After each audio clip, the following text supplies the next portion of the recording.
Hello and welcome back to another episode of Read the Book First. This week, my friend Marissa is back to talk about Red, White, and Royal Blue, the movie that recently came out on Amazon Prime. I highly recommend that you listen to our previous episode about the book first, and even more so, I definitely recommend that, like the podcast title says, that you should read the book first. Well, side note, throughout the podcast, my dog ends up walking around and you hear her click-clacking, and that is Nori. So shout out to Nori, a little surprise guest.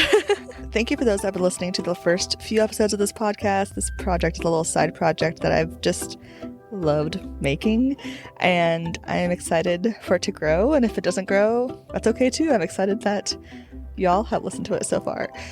Please share it with your friends. Please follow us and share our Instagram at Read the Book First Podcast. And of course, subscribe, download, and rate our podcast. It helps people find it. If you want to suggest any books for the future, please comment on my Instagrams or DM me on Instagrams. That is how to reach out and give your opinions. Anyways, let's get to the podcast. Enjoy. Oh my gosh. I've been waiting so long. No. Since we started watching it, I just immediately was like, I must text Marissa. And then I couldn't. Last night I was drafting a text to you and I was like, save it for the pod. It's so hard. It's so hard to watch. No, I can't. Yeah. So today we're going to talk about Red, White, and Royal Blue, the movie that recently came out on Amazon Prime. And I have a lot of thoughts. Oh, interesting. I have a lot of thoughts. And I just finished rewatching it like 10 minutes ago, so now it's all fresh in my brain. Oh God. Okay. Yeah.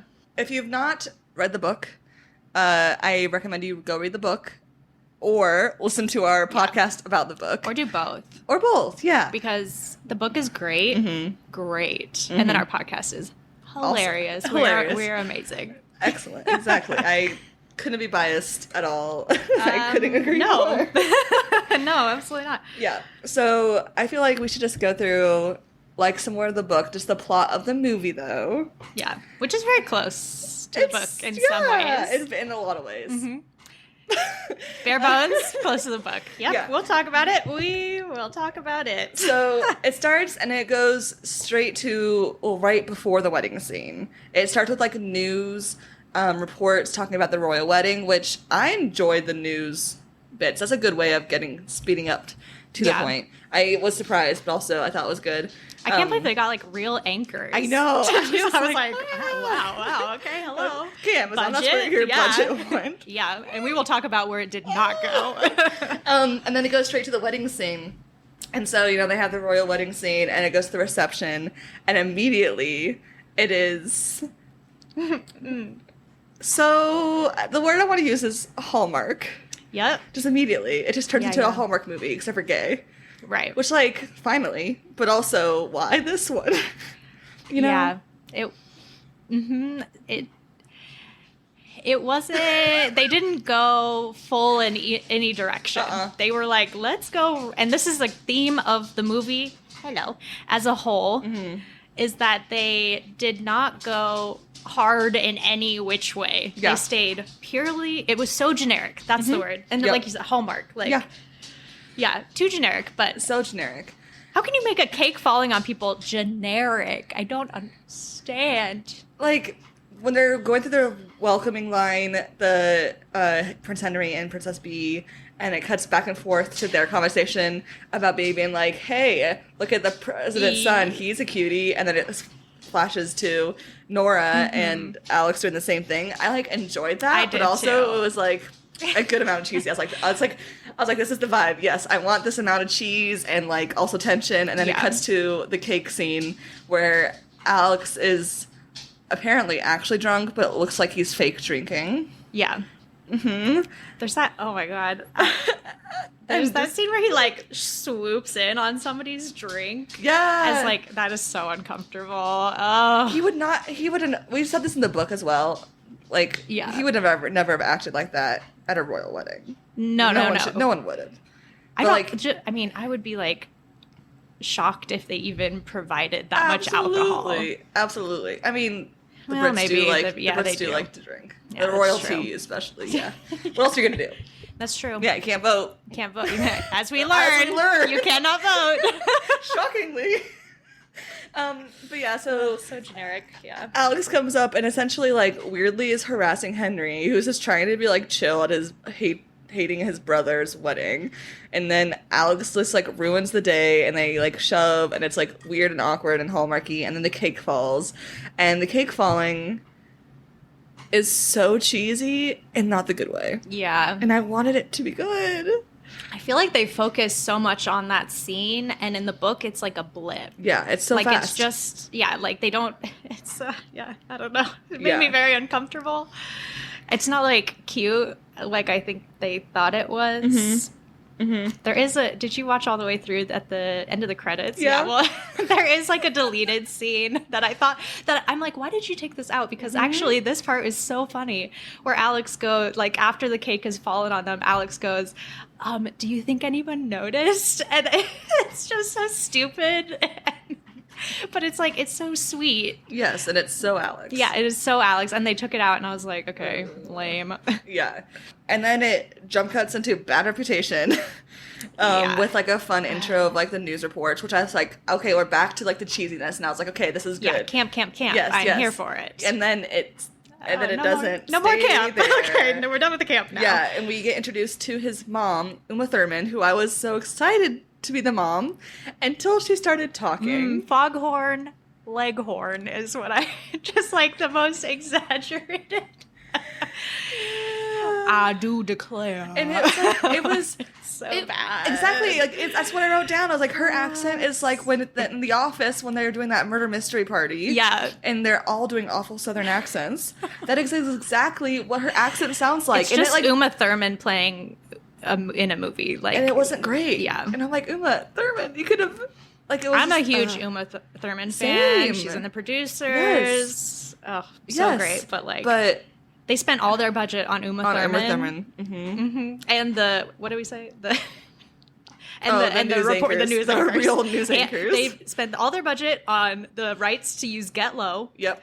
Uma Thurman, Stephen Fry. Stephen Fry, and the news anchors, and there That's you go. it. Nothing. Yeah. And it is. Yep. Sadly.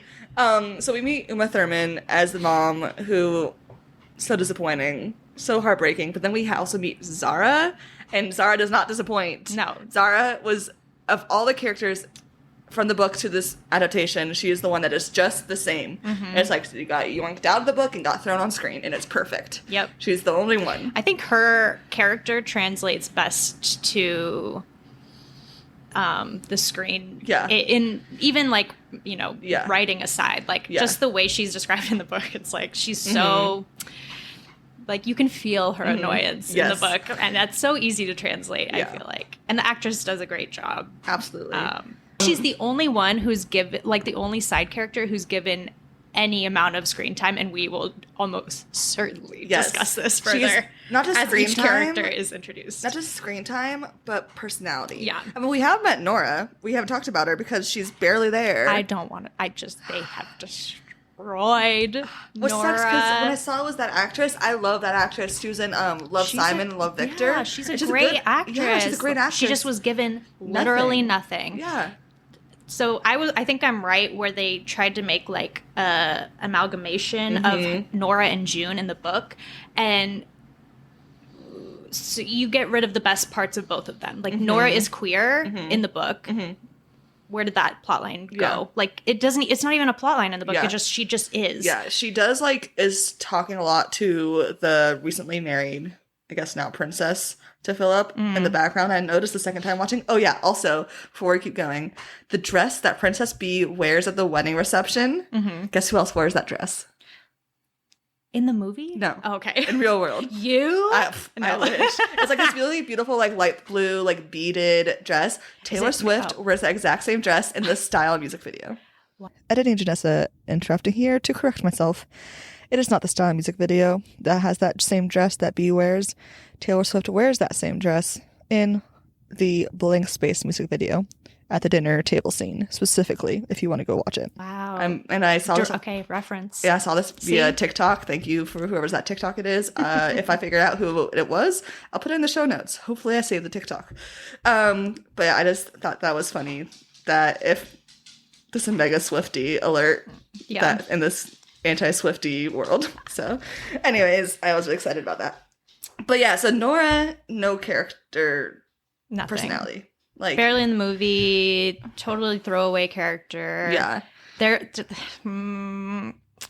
Yeah, they do use the dick him down line, which it like in the book, Nora is just like that. Yeah. Like you're like, yep, that's something Nora would say. But how they've written this the movie Nora, she's like straight lace and like she's more June than Nora. So her saying that line, I was like, like it was like that. Your character would not say She would not say that. Yeah, I feel like they were just trying. Sorry, there's a dog here. They were just trying to like use these lines that people like. Yeah. And that, we'll definitely talk about a line that they do not set up that they use. They immediately send Alex to the UK on his what's that word I used? Redemption. Oh yeah. What is it? BFF hood. BFF hood. Yes. Yeah. They send Alex to the UK for his BFF hood tour immediately, and on the plane we meet Amy. But no Cash. Cash could be one of the ones in the background. Yeah. But Amy is like Alex's own personal bodyguard. And they just like, I just found it so awkward. Another queer sterilization. Yes. So Amy is trans and her wife is pan. Yeah. So they're in a pan relationship. Yeah. And there's no mention of that. No. It's just like, why in this queer romance have you sterilized literally everyone else queer character? Yeah, I have theories about that. But so they're on the plane and Alex is essentially getting quizzed on Henry's like background so he can fake this friendship, and he starts like being like, why would anyone name a dog David? And then Amy's like, oh, I have this like, she says like Shih Tzu named, I don't know, Steven or something like silly. I forget what the actual name is. Jonathan. Both David and Jonathan, great dog names, in my opinion. Names. Yeah. And How dare you? And then he's like, and then she's like, do you want to see a picture? And he's like, oh, yes. And I was like, just the whole exchange was cringe. It's so cringy. And like, so on TikTok and then the fandom I've been exploring, they are all so happy with the people who play Alex and Henry. So happy. And I would say looks-wise, excellent casting. Yeah. Alex, the actor, whatever his name is, I wrote it down. Taylor Zakar Perez, I believe. I cannot stand his acting in this movie. It's just straight up like Hallmarky. And I feel like we can talk later how we would They fix are acting this. in two different movies. But he is acting. Him and Henry. He's acting like he's a Disney Channel original movie actor right now. The ultimate diss. He's acting like he's in a DCOM movie. And like some of the other side actors are also acting that way, but like they're side characters, they can get away with it. But your main character cannot be acting in a DCOM movie when everyone else is trying their best not to. Yeah. And I just like every time Alex is on screen, which is most of the movie because it's told from his point of view essentially, I just can't And Alex is supposed to be super charming. And so charismatic. And in this movie, Henry is the one who's super charming and charismatic. Yeah. And Alex is like weird and awkward and doesn't know how to read a room. And that is just like not the case. And he's like also so angsty. My friend Dylan described it as Henry acting like he's in The Crown and Alex acting like he's in Riverdale. Absolutely. It's like, wow. Dylan, you have hit the nail on the head. Like, it's two different movies. Yes. I think they just did not go camp enough. Like, the book is camp, and there's serious undertones, which they don't go into at all. Yeah, totally lost in the movie. Yeah. How dare. And so, like, just go full camp. And again, they're just writing that middle line to get as many, and this is an Amazon thing too, to get as many viewers as possible. But that is dumb. this is a queer love story. And we can talk about that when we introduce the villain. I don't know. But this is a queer love story. Your audience is automatically going to be divided. Yeah. Just based on where you're releasing it in the US and like the politics around being queer in the US for, you know, it's whatever, for what it is. Yeah. So just like, why not lean fully into how queer of a story this is with all the queer side characters and all, like, just, it's like the erasure is weird to me because that's what this story is. And like it's not like they sterilize Alex and Henry. Yeah. So like, why are you going this weird middle route? Yep. Okay, I was very anxious when I started watching this because Amazon has truly destroyed some of my favorite. So like the Rings of Power travesty, a fucking embarrassment. Yeah. They did not do great with the Wheel of Time, another one of my most beloved series. They've destroyed Marvelous Mrs. Maisel as far as I'm concerned. And I was just like, oh no. And now they've done it again, folks. And I was kind of hopeful. Yeah. Have you watched The Summer I Turned Pretty? No. Okay, I've not seen season 2, so no spoilers for anyone out there. But like season 1 I watched last summer. And I read the book, and I don't love Jenny Han's writing. Same with her other books. But the movies that she writes and produces are good. Are excellent. Yeah. The first season, I'm not season 2, apparently it's way messier. But the first season, it's so good. Oh, and that's like and it's more the vibe. Yeah, it's more the vibe. Like it's like teen, like new adult, like rom-com. Of course, that one is way more drama. And it's straight couples. Yeah. Straight. But also, here's another theory of where all their why there's a lack of good music. One, that's the Amazon free, royalty-free background music that I could use for this podcast. We will talk about that when we get to the New Year's party. I have a lot to say. Bad. But in The Summer I Turned Pretty, like especially season 2, essentially every episode they have a new Taylor Swift song. So they spent all their money paying for Taylor Swift royalties for The Summer I Turned Pretty. And they spent, and the Rings of Power. And the Rings of Power music. Disaster. Yes. Yeah, just anything. And, like the most expensive production. Exactly. So I think they were fully just like, there's enough goodwill for this movie that people will watch it, and they're right. But Absolutely. Honestly, I'm never going to rewatch this movie. It's not going to be in my lineup. I probably will, but I love watching disasters. Yeah, that's actually, that's true. It'd be like a good background movie. If I'm cleaning my house, this is on. Yeah. Absolutely. Yeah. I'll watch 5 minutes and then walk away. Yeah, exactly. It's like, I don't care. I need to do the dishes. Yeah, exactly.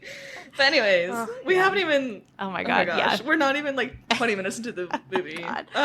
Into this way too long, 2 hour long movie. Unbelievable.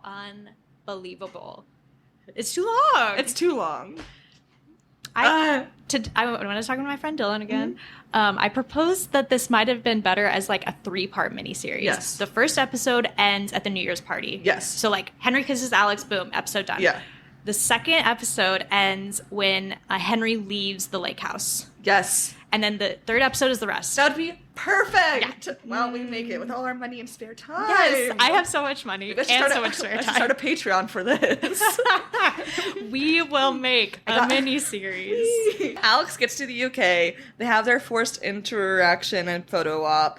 And it's so awkward. Sean is not cool enough in this. Sean is also, why even introduce him? Because he is in literally 2 scenes. I counted, he had 5 lines. Okay, but like... I just don't understand, like, logistically why they introduced him, because there's scenes that he's super important in the book, like when Alex storms the castle. Yes.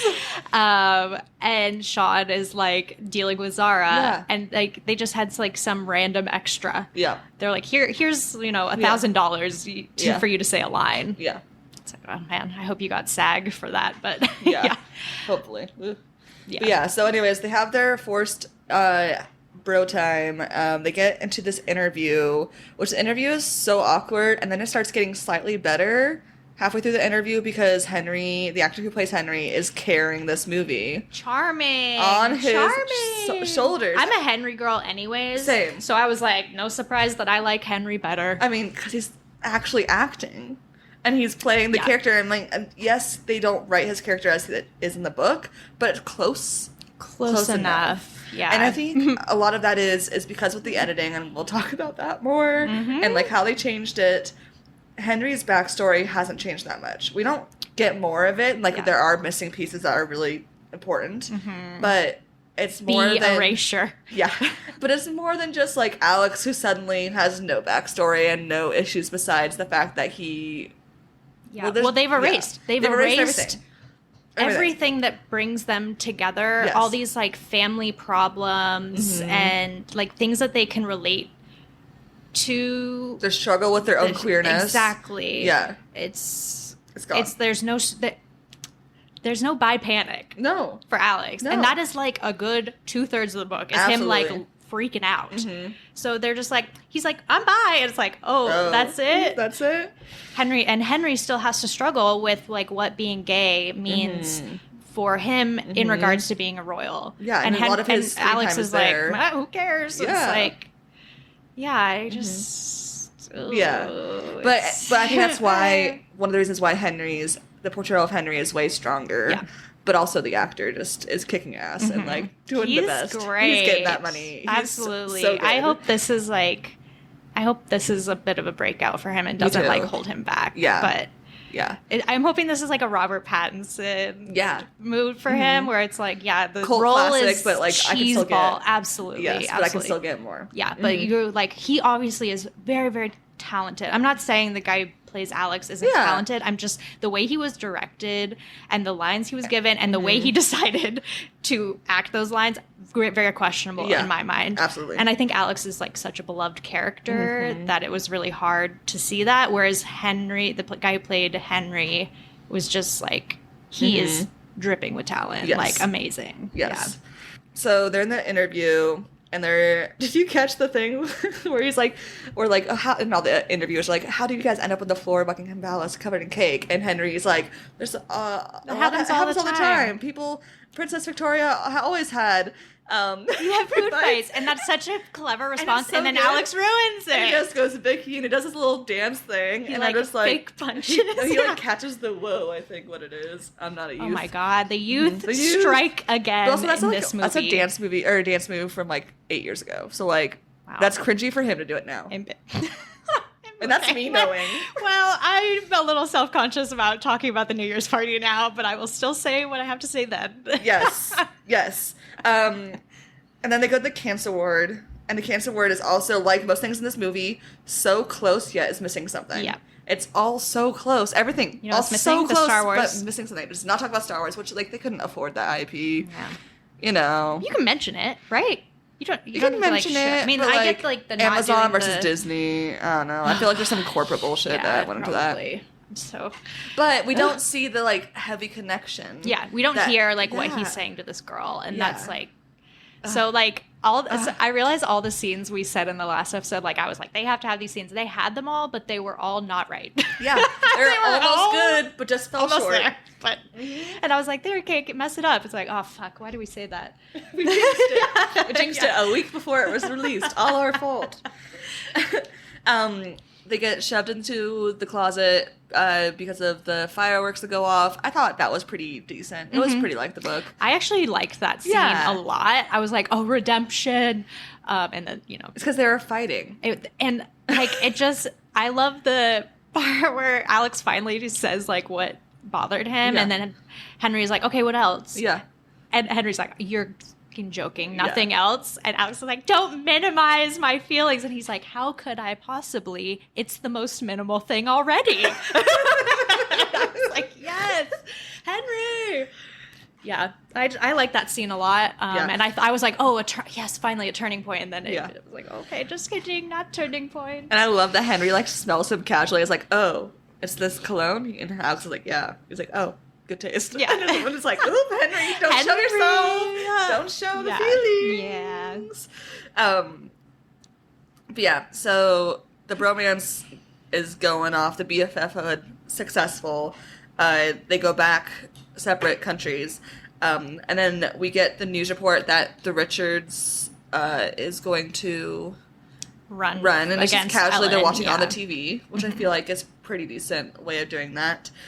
A big thing about the book is that it's like, and a part of their relationship is that by necessity, it is mostly digital. Yes. They live literally across an ocean from Yes. each other. So a lot of the book is text. A lot of the book is emails. We will talk about the emails. But the first text. Yes. I was like, oh, they're going to do it this way. Yeah. How great. And it was so good. Yeah. Where, like, he's running and texting, and then he runs by a bench, and Henry's sitting there texting. Yeah.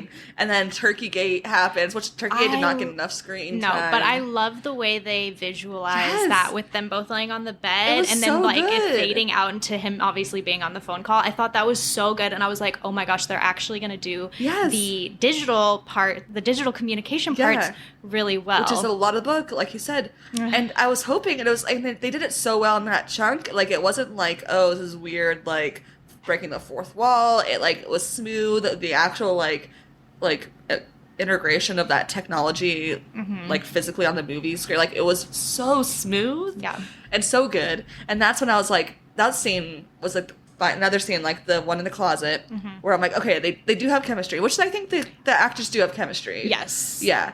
Which is, like, a plus Definitely. for Yeah. Alex's actor. Right. If they didn't have chemistry. that would have been so horrific. Yeah, but the texting parts are good. Super good. And then they're, like, obviously flirting, because that's, like, the part of the book's how they're starting to fall in love. And then we get to the New Year's party. Are you ready for my millennial takes? Yes! I mean, this movie is missing so much millennialism that is in the books. Yeah. And I understand that you don't want, like, to an extent, you don't want to, like, put a time on your movie, that you want a movie to be kind of timeless in a way so that anybody can watch it and understand the references. I don't give a fuck. I don't care about that at all. But here's my question. Yes. Why have Get Low? We're going to focus on this for a second because I have things to say. Yes. Why are they all dancing so weird to Get Low? They're like smooth, slow motions. Yeah. I'm like, if you aren't a fucking public health hazard when you are dancing to Get Low, why even be there? Why even be there? Absolutely. There's this moment where the crowd, like, gets low, only we will talk about how that doesn't make sense with the song, and then Henry and Alex see each other. However, the crowd is not getting low on the part of the song that says get low, get low, get low, get low. There's a whole time where they slow-mo, and they could have done it, and everybody's doing it, and they're not. They don't do it at this song.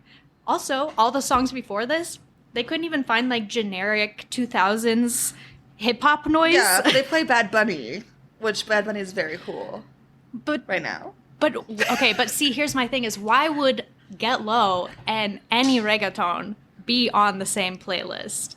It don't make no sense to me. Are you a millennial or you're not? True. What is the theme of this party? It's true. That's all I'm saying. I would go to this party, man. I would be all over TikTok because you got to get your millennial dance face on. I was just like, why? Well, like they're too busy looking cool. It's writing that middle line. I'm like, if this was true, oh no. Because in the book, it's like, everybody was fucking going crazy. And that is how you dance to Get Low. Yes. If you've ever been to a middle school dance in 2005, then you understand the proper way to dance to Get Low. Yes. None of these children understand. They're all on their TikTok. Yes. The youth strike again. The youths. But that slow-mo. Anyways, the gays. this has been Millennial Corner. Millennial Corner with Marissa. I loved the gays, though. Like, too. Why was it to Get Low? Very questionable decision. I think it's because the only song they could afford that they mentioned in the book. Right. That's the only song, and of all the songs of, like, if you listen to the last podcast, of all the 20 plus songs and artists that I mentioned that for the book, that's the only one they could afford. Which, like, why didn't they choose, like, in place of the Blondie song? It's Blondie, right? Bad Reputation. no, No. it's someone else. Yeah. It One doesn't Hit matter. Wonder. Yeah. But yeah, like, why would they not replace that song with a song that's mentioned in, like, a Bowie song or I don't really understand the musical choices for this movie. They're so weird. Yeah. But My review on Letterboxd, what I wrote was like, I too wish to stare longfully at my soulmate across the dance floor while Get Low plays in the background. That was my review on Letterboxd. Also, you can Joan follow me Jett on and the Letterboxd. Blackhearts. Joan Jett, That's just what it not a is. one-hit wonder. No. I retract my statement and apologize. I just know it from Shrek. Close again. Millennial Corner with Janessa and Marissa. And then so the Get Low scene happens. Then they're counting down to New Year's. The countdown happens. Two random girls just grab Alex and kiss him, and he's like drunkenly like into it. Cool. Which I'm like, Yeah. I'm glad you're into it because that's assault. Yeah. Consent is important, children. Yes. And he turns around, Ugh. and the look on Henry's face. Because Henry is a good actor. He's such a good actor. He's so distraught and just heartbroken. And Alex is like, "Why you look funny? This is weird." Yeah. And then Henry runs out to the garden, and we just get another green screenery of DC, which The green screen assault on your eyeballs in this movie is so offensive. bad. It's so bad. Like between the bad music, between Alex's acting, and between the green screens, that is what makes this a Hallmark movie. Yeah. If you got rid of those three things, it would no longer be a Hallmark movie. It'd just be a mediocre to bad movie. Yeah. Right? Right. Instead of a Hallmark movie. I mean, I Pain feel and like suffering. yeah. But anyways, the actual scene though of the kiss in the garden, I like that. That was good. It was one of the few times again that the acting together was good. Yeah. Minus the green screen. And because Alex is so drunk, Yes. he's like, I don't get it. And Henry is like, you idiot. Yeah. So like that was good at least, I thought. Yes. I also like the next scene, which is them, like the next important scene, which is them in the red room.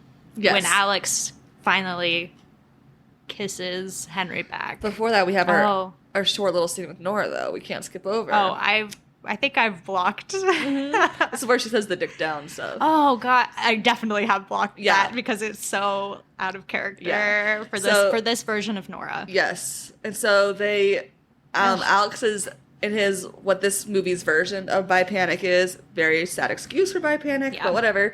So he goes to Nora, he's like, OMG, bestie, Henry kissed me. And she's like, oh, I called it, which, destroys Alex in that moment.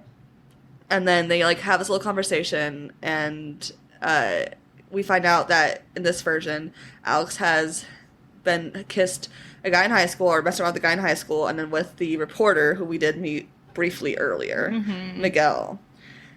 I have a lot of things to say Yeah. about Miguel. So instead of the, like, actual good, in-depth, like, theme-based drama behind the love story in the book, instead we have Miguel, who is a politico reporter who apparently him and Alex got drunk in a hot tub once and made out naked. Yeah.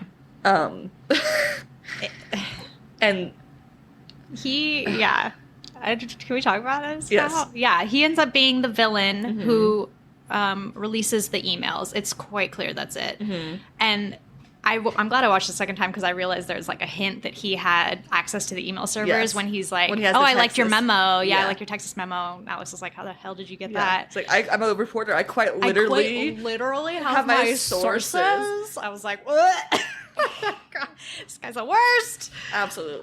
But he ends up being the villain, and in the book, it's the Richards campaign, and Richards himself, who is running against Alex's mom, Ellen Claremont, who releases the emails and outs them.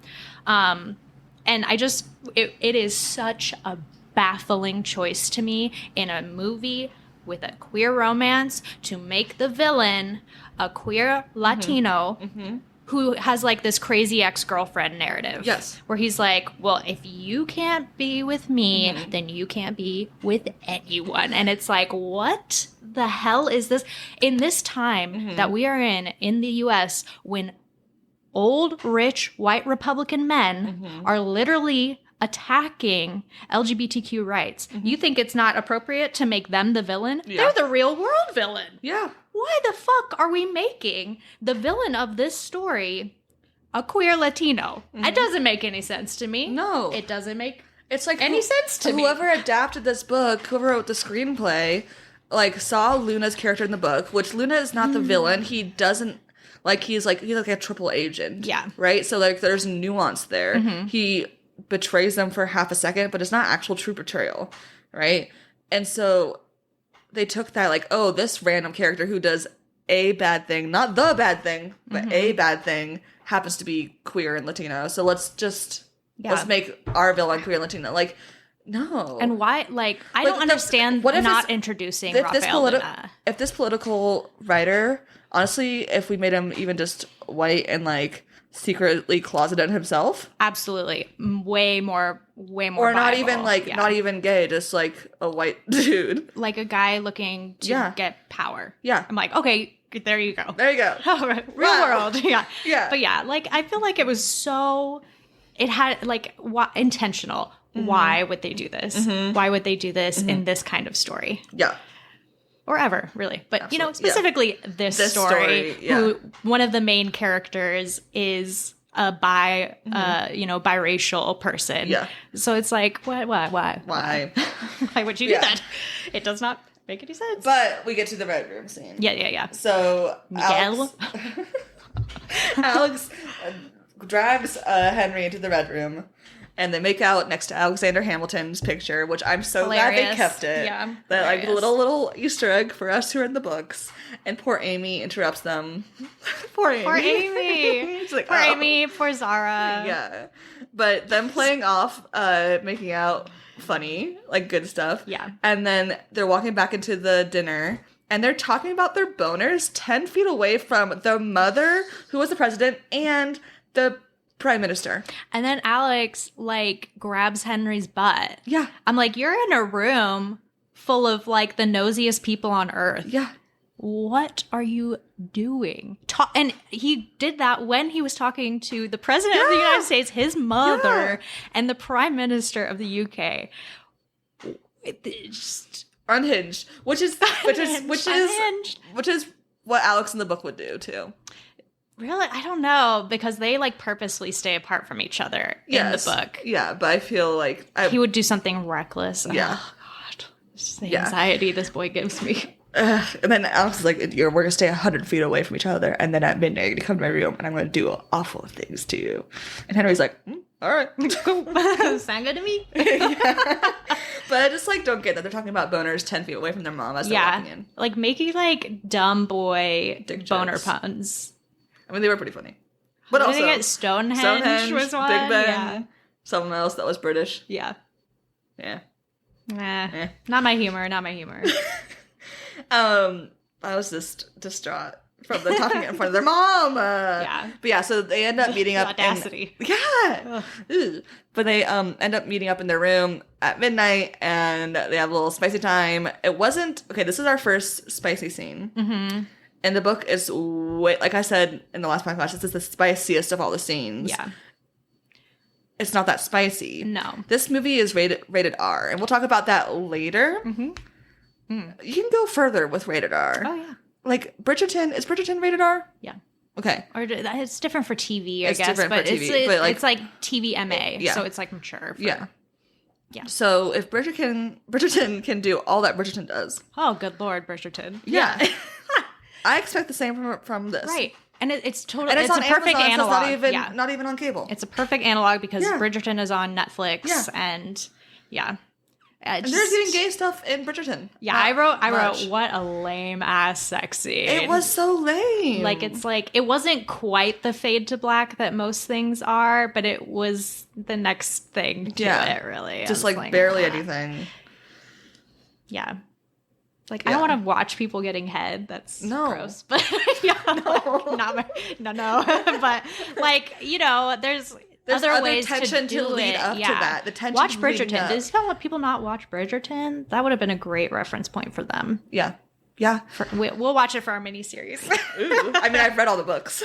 So. But yeah, they could have added way more tension leading up. Instead of going from kiss, fall on the couch, allusion to a blowjob, and then them kissing a little bit more later. Like, that's all it is. Mm-hmm. And, like, again, I agree with you. We don't need to see the act because then it becomes a porn. And that's fine. We're not watching porn. I want to watch the lead up. Right. Yes. Yeah. Yeah. So that was a little disappointing. But then they go back to the different countries, but Henry invites Alex to watch the polo match. And then as his invitation, Alex is like, I don't really know how to play polo. And Henry's like, well, that's great. You'll be watching me. Yeah. And Alex is like, oh, yeah, you dummy. Beak. Yeah. Interest peaked. Yeah. Also, not interesting sport. Yeah. But it's not interesting sport. We talked about that in the book podcast. No cap sleeves, though. Happy about that. No cap sleeves. Thank God. Yeah. But the way that they edit this, what did you think? I kind of liked it. Yeah, I did too. I actually liked it a lot. Yeah. It was so fast paced. Yes, and it the was bagpipes. I forgot. I love bagpipes. I forgot that you love bagpipes. I love bagpipes, and maybe it's because I'm barely Scottish. I'm not Scottish. Weird that they're not in Scotland, but I mean, I didn't care about that so much. No. I was like, where are they? Oh, they're no. Okay, that's fine. At least it wasn't in Connecticut. I'll just say that Thank right God. now. Yeah, thank God. That's the only erasure I support in this movie is the erasure of Connecticut. All of Gilmore Girls. It's like, yeah, bye.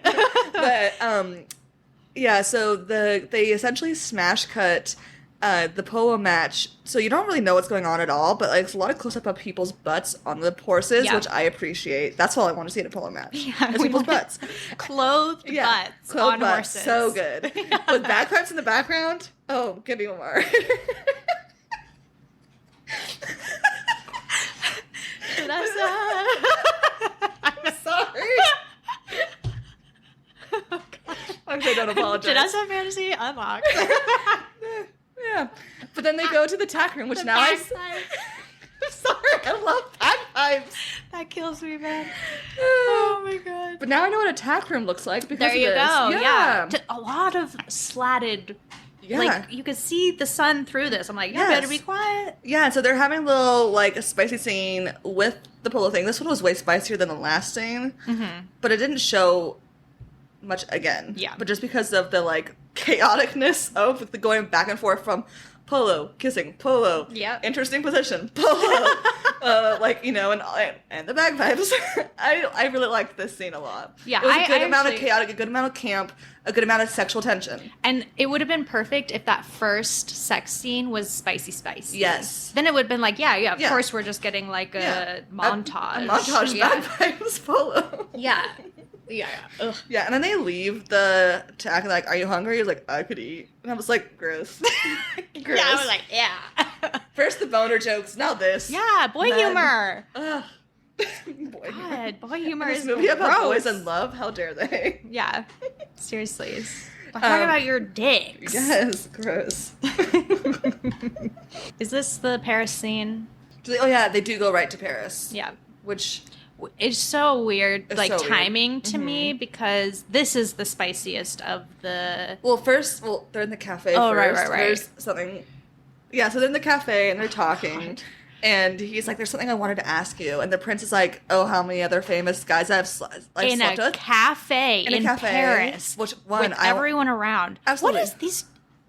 Reckless. But also, I do want to know the other men. Yeah, famous men that Alex Harry? has Are we talking Harry? Yeah. It has to be Harry Styles, right? Yeah. Absolutely. Henry and Harry have absolutely fucked in this universe. Absolutely. Anyways, but... And good on them. Yeah. 2 hot boys. Absolutely. There you Support. Go. But Alex asked him, it's like, well, 2 questions, haha. But really, what's your last name? Which, like, is in the book. But, like, I would be like, no, we're going to go back to that question. Yeah. I don't care about your last name. You can Google his last name. Right, you can like, Google his Wikipedia page has every his fake full name. information that the Crown wants the public to know. You can Google. Oh, absolutely. Alex is in law school. He doesn't know how to Google. Right. We'll find out more about that later. Mm-hmm. But he's like, you know, Henry talks about his long royal name, and Alex is like, and I thought Alexander Gabriel Claremont Diaz was a mouthful. And Henry says, he is. Just the gross boy humor in this movie. It's so... Awk. It's so awkward because it goes from the great bits, like the polo scene, Yes. to the awful acting. To this, like, with nothing behind it. cheeseball, yeah. And, like, oh my God. This is what I think. The Like, they're just yo-yoing. not going, full camp. Yeah. Like, just do that scene, but do it, like, wink, wink, instead of, like, weird. Because people don't talk like that. No. I mean, do boys talk like that? Oh, God. Isaac? He's not here right now. He's sciencing. Did he like that part? Did he like any of the boy humor? I think he laughed. Because that. when that line, I was like, eh. I think he Like, laughed I at mean, that like, part. I'm I not was sure. like, ew. But then then they go to the hotel, and this is the make love scene. The Lana Del Rey line cracked me up. That was good. That was so funny. Does Henry say make love in the book? No. I don't think so. I didn't think so. It's weird. It's like, it's at Alex's birthday when, like, they first have anal sex. Yeah. And Henry is basically just like, I want to do something special. Yeah. Like, something we've never done. And that's Yeah. all it is. And then it's like, you know what that is. Yeah. Like, they're There's gay. not much yeah, details. they're gay. Yeah. Yeah. I don't know. It's so uncomfortable. But Henry also wouldn't say make love because he's so scared of the not L the word. sex. I don't give a fuck about sex. No. But like say make love. love is so. That's not something Henry would say. Yeah, this scene was very uncomfortable. Yeah. The lead up to it. Yeah. But then they actually get the sex I scene. like that. It was It was good. cute. It was a cute, like, you could tell that, like, it's a love, like, there's different love scenes, right? There's Right. the lust love scenes. Yeah. Like in Bridgerton. Most of Bridgerton. all of Bridgerton. Yeah. And then there's the, like, oh, we're in love. Right. Which, like, this one is more in the love camp, which was good. And, like, even for, like, a rated R movie, I felt like it was a good amount of everything. Mm-hmm. It didn't, like, fade to black, which I was so glad about. That was my biggest worry about this movie, is that they're going to fade to black. Yeah, same. I did not even think about the other things that I don't like about this movie. Yep, I could not have foreseen. No, I could never predict it. But they didn't. They really didn't. But, yeah. Which- I mean, for the demographic that they're trying to appeal to, I would guess that it is like one of the most. I don't want to say graphic, but you know what I'm like. It's one of the most. It shows the most of any like movie that's come out recently. I would say, And not I feel- show because like shows like That's a lot. Yeah. Like we said in the last, we don't want to see random dicks. yeah, exactly. We can know that they're there, but we don't need to see them. Yeah. Enough of the dicks. Yeah. But yeah, I think for like the demo that they're going for, which is really Yeah. wide, I think. Yeah, especially since, like, a lot of times queer movies that are actually queer, not just, like, queer-coded, are usually more, like, artsy and weird on purpose because so much of the queer community is so, like, alt for on purpose reasons, but also because the society has made them other, Yeah. right? So we have a lot of movies like that, which are just so off, but the movie, So I'm a Cheerleader, but I'm a Cheerleader, right? Which is like a queer movie on purpose being queer, but Great also movie. it's a great movie, but it's also like weird on purpose, right? So that's It's different. camp. It's meant to be camp. It's not Exactly. meant to be like pop Yeah. culture. It's meant to be like niche culture. Yeah, and then have you seen Fire Island or Fire? It is Fire. Yeah, Fire Island. I have. Yes. Yes. The Pride and Prejudice. The Pride and but Prejudice read- Make it gay. Yes, that one's good. I can't remember any major sex scenes from that. I don't think so. I don't think and I so. feel like if they were, they would be almost like Just a humor bit. yeah, like how Like- sex scenes in like Super Bad and Yeah. Knocked Up are. Exactly. Like Yeah. like just like gross kind of meaningful, like meaning Yeah. to be gross. Yeah. And so I feel like when they're making this, because of the hallmarkiness of it, I feel like the sex scene fits the hallmarkiness of it. Yeah. And I don't think there's many movies that fit into this genre. So even though I don't like the hallmark decom of this movie, right. if you go with that vibe and go with that, like, Yeah. part of the film industry, it fits. And I feel like queer movies do deserve a boring Hallmark movie. Absolutely. I'm just sad it's this Queer one. people deserve boring Hallmark movies. Yes. I want right. boring- I'm just sad it's this one. I'm just sad it's this one. Yeah. Right? Right. And I'm curious, like, what other people who haven't read the book Yeah. would think. Because, like, we have this deep personal attachment to it. It's, like, I think one of our favorite books. Yeah, it's, absolutely. It's so beloved by so many people. Yeah. And I think that's why I was so anxious coming in, because I deeply love this book. Yes. But I'm curious, like, for queer people who haven't read this book, what it feels like to them. I mean, I'm sure it's still like cheeseball because there's just no getting around like some of the crazy editing and the just questionable music. But yeah, I've been looking at reviews on Letterboxd, and it's wild what people are saying about this movie.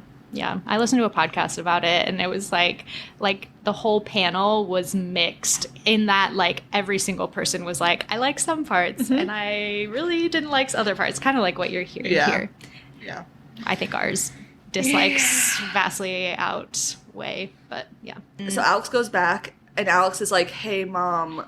Alex is like, I want to be more involved, because they have that after the sex scene where like Alex is like, I want to serve people, etc., which is like a weird disconnected scene because Alex has no personality and no we have no background for him. He's just angst and privilege. Yeah. That's all. And there's is. like, that first sex scene when Henry asks him about the key. Yeah. Like, why do you carry that key around? And Alex carries it because it's from his home in Austin where he grew up. And in the book, it's like very set up. He's like really connected to Texas, and he wants to maintain his roots as like a working class person. Yeah. And in the movie, they're just like, Henry's like, okay. I was like, really? That's what we're getting? And so at the very end of the movie, when they go to the house, it means nothing. Yeah. When in the book, it like means It's something so very much. important. Yeah. Yeah. Nah. Yeah. Alex is trying to get his mom to let him campaign in Texas. And he's like, I wrote this memo. It's so good. And then According to me. And they have this like big old argument.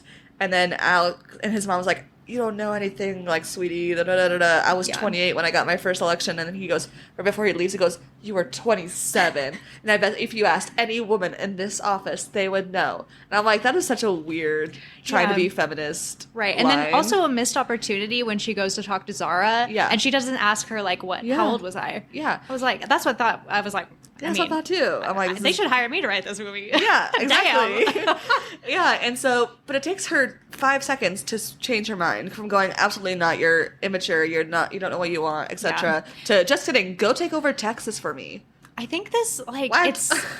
So this movie treats Alex like he is stupid. Yeah. And, like, in the book, he's stupid in a lot of ways, but he is not, like, like, how we measure intelligence in our society, he is a genius. Like, he is a political genius, legitimately. He spends, like, hours and hours and hours. He is a playboy in ways, but he is also super driven. And that's, like, I feel like that is so appealing and makes him, and that's totally lost. He's like a lunkhead. Yeah. Like, he's just like a himbo in this movie. And it's like, ugh. Yeah. So I just think, like, that's totally lost. It's like, why would we believe that this child could help fix Texas? He doesn't know anything about anything.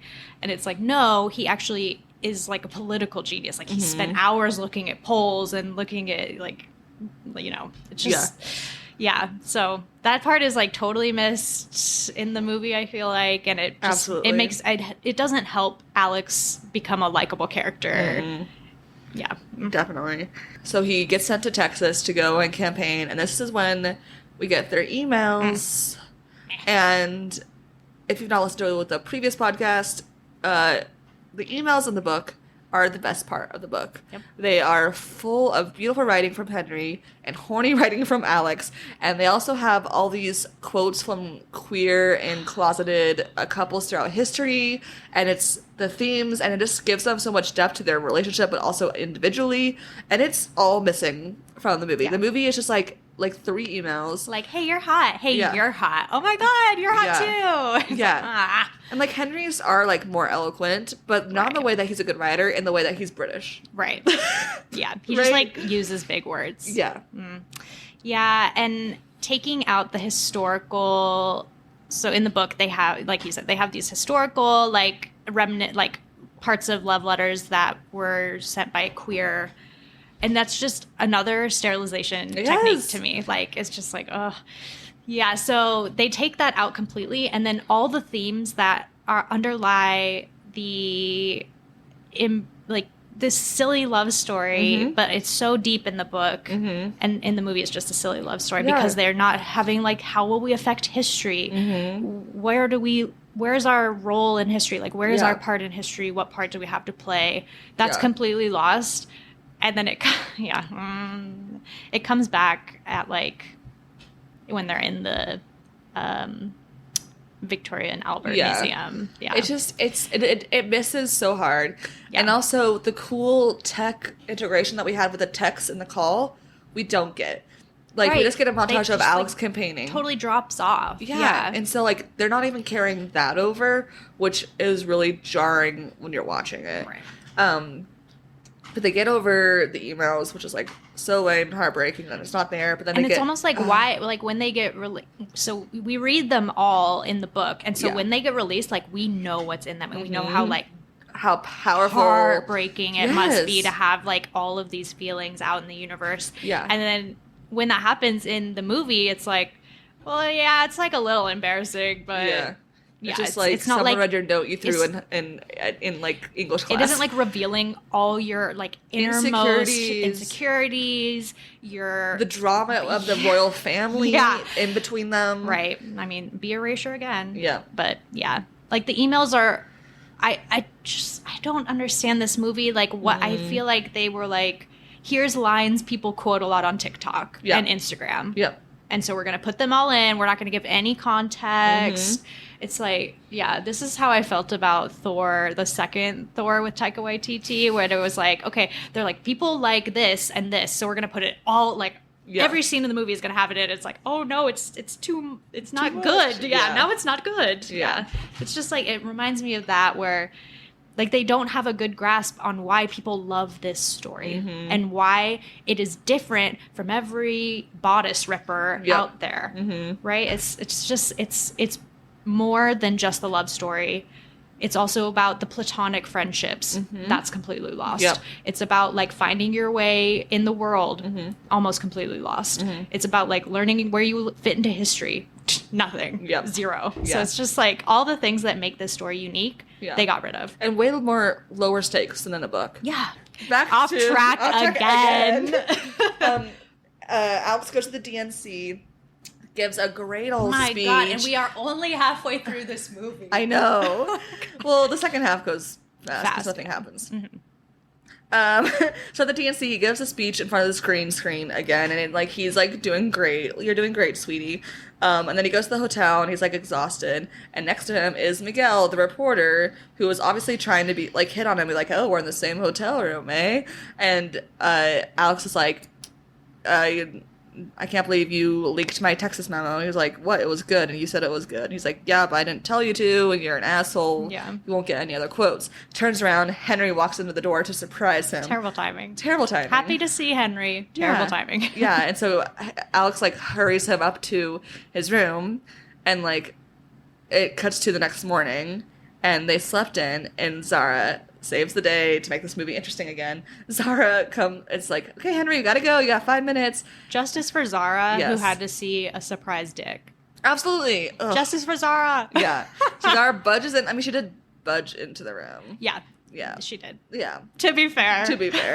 But, and because she's upset because she's like, oh, Alex is fucking some random girl and who did not sign an NDA. We can't have this. Yeah, like her phone is like in the room. Yeah. And Are so, you joking? Yeah, it's just she's like about to lose control. So she goes in and there's no one in the room but Alex, and she's like, where is she? And like she tears about the room, and she finally looks behind the couch. Yeah, it's like the tiniest space ever. Like I'm small, and there's no way I could fit behind that in the time frame that she gave them. Just under the couch. Shoo, yeah, like diving into that tiny space.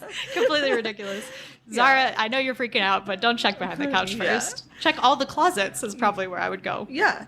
And she finds Henry in the closet walls.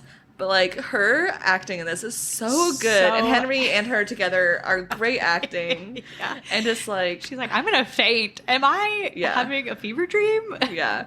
This poor Zara. Poor Zara. Yeah. She's having a tough day. She had to see Alex's dick. Yeah. The dealing part... with PR nightmare. I hated this part where she's like, who all knows? And I was like, just you. And then they're like, and... Nora and the secret service. And I told my sister. And how cute! And Alex was like, oh, I can't wait to see her. And like his reaction, like Alex talking, the actor talking, like you are like in some high school play right now. You are not on a film set. That was fanfic. It was awful. It read as like somebody wrote a fanfic movie script for Red, White, and Royal Blue, and that line. This movie is just fan fiction. Oh God, you're right. It's just fan fiction. And we're millennials. We're millennial girls, so we know about fan fiction. We're millennial girls who loved Harry Potter growing up. Yes, we know fan fiction. So that part it was such a good scene. Yes. And then it was like ruined again. Just like most of the scenes with Alex in them, which is the whole movie. Yeah. Yeah. But so they get separated again. Zara's like, I want your ass eating crumpets by the evening or something like that. And I was like, yes, Zara. I will Brexit your neck from your it's so funny.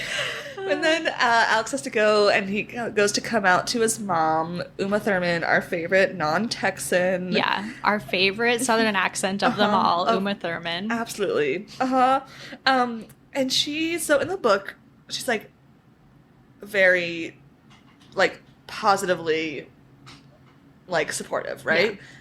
I found this version to be positively aggressively supportive. Right. She's just like, you're bi? Are you pizza? Pan? Are you queer? Yeah. Okay. What are you? Huh? What are you? Huh? It's like, whoa, hey, geez. And just like sitting there talking about bottoming with your son over pizza in the White House. Right. The condom thing was enough. Yeah. Also, get your kids HPV vaccines Anyways, no matter what. Yeah. Who cares if they're gay? Yeah. HPV it can affect everyone. Yeah. PSA. Public service announcement for you all. But like, it was just like, it didn't hit because it wasn't the like nerdiness support that the book mom gives, the PowerPoints and the binders. Yeah. Where she's like, just sending him a Google calendar. Yeah. I'm like, relatable. Yeah, but like, this mom just like being like, oh, I heard all this information, knowing way too much, being very informed, which is great, and very supportive, which we love to see. Mm-hmm. But also like, there's a line and you crossed it. Her son is in his mid-20s. Yeah, like he's in like law like 23 school, right? or 24. In the movie version, he's like in law school. So like, I'm always good reminder, wear a condom, but also to be so like aggressive about it. In the movie canon though, Alex doesn't know how to Google, remember? That's right. Yeah, he has to get his information firsthand from people. Yep. Mm-hmm.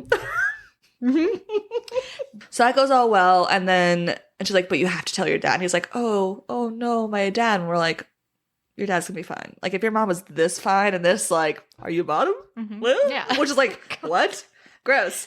Yeah. TMI, mom. TMI, mom. I know. But they go to the lake, and the lake scene, which they essentially combine the birthday scene, karaoke stuff with the lake scene, which is like sad because they don't get two separate things. But I did enjoy it. I thought it was, it was fine. I knew they wouldn't be able to, like, not every scene from the book was going to make it in a movie. That would be like a 5-hour-long movie pass. I already wanted to pass on the 2-hour-long movie. Yeah. but I did like that scene where he's like in like the party where they're like taking shots and like singing karaoke. He's wearing Alex's shirt and hat. And a longhorn. Yeah. Well, what? Did he bring only double-breasted suits? Of course. Enough with the double-breasted suits. What are you, a businessman from the 50s? He's a royal prince. They make him look weird. Yeah, they do. They like flared out at the bottom. I don't like a double-breasted suit. Yeah. If I never have to see a youth in one again, it will be too soon. It will be too soon. Yeah, so they're at the lake scene, and the lake scene, I think, in general is good. We do get our second or third time seeing Pez. Justice for Pez, who has 2 lines. And one is hitting on Nora, and the other one is like, I'm here to party. Yeah. Or something. Yeah. And, does he even talk in the lake scene, actually? I don't think he does. I think he's just like laughing and stuff. Yeah. Justice for Pez. And they don't call him Pez. It's like a nickname for Percy. But the karaoke scene is good. Alex talking to his dad is very sweet. Mm-hmm. I think Alex's dad's delivery of I'm the patron saint of all gender neutral bathrooms, you should head. I thought that was a great delivery. One of my favorite quotes, like, excellent. So Alex and Henry are out in the lake on the floating dock, and Alex is just like, just so in love, and just like word vomiting at Henry. I kind of liked this scene until the end. Yes. And then he's like about to tell Henry he loves him, and Henry just like yeets himself off the dock. Diving right off the dock. And then Alex is like, okay, weird. Yeah. And like, he doesn't follow him. Yeah. In the book, it's much more like Henry tries to play it off. Yeah. And I should just stop comparing it to the book, but I can't. You can't. It's an adaptation. Yeah, it's just like so abrupt. Yeah. He's like, Henry, and Henry's like, Yep. I'm going to jump into the water. I'd rather drown. Bye. It's so awkward. Yeah, and then Henry ghosts him, and Henry... With his double-breasted suit. How dare he? How dare he? The poor boys are so sad. Henry's sadness and these like montage scenes of when they're ghosting. He is so great at nonverbal. He's such a good actor. Yeah, he's a really great actor. Like his talents are truly wasted. Which is why I think I will watch this movie again to watch him. Yeah. Yeah. I also looked up, I was like, has he been in anything I would have watched? No. Just terrible. But he was in a movie that I watched somebody not parody, but like critique, basically. Gotcha. Like watch it and review it, and it was not good. Oh. Yeah.